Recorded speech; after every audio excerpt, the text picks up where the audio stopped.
দিনটি ছিল লক্ষ্মী পুজো। আমি সকালে তাড়াতাড়ি উঠে স্নান সেরে আলপনা দিতে বসে পড়েছিলাম।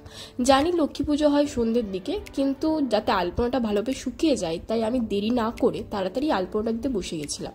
আর এই দেখো ছোট্ট করে একটা পাও এঁকে দিলাম। চলো তোমাদেরকে পুরো বাড়িটা দেখাই কোথায় কোথায় আমি আলপনা দিয়েছি আর কিরকম।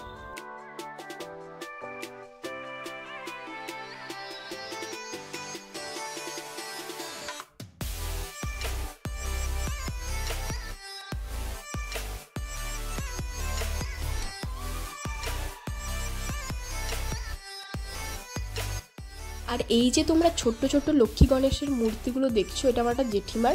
প্রথমবার আমি এত ছোট্ট মূর্তি হাতে নিয়ে দেখলাম, খুব ভালো লাগছিল।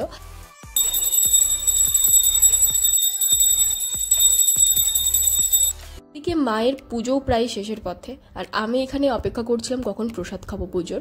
পুজো শেষ করে মা গেছিল ধুনো দিতে, পুরো বাড়িতেই ধুনোটা দিয়েছিল। সত্যি কথা বলতে এই ধুনোর গন্ধটা আমার কিন্তু বেশ লাগে। তো তোমরা কিন্তু কমেন্ট বক্সে জানাতে একদমই ভুলবে না যে আমার আলপনাগুলো কেমন হয়েছে।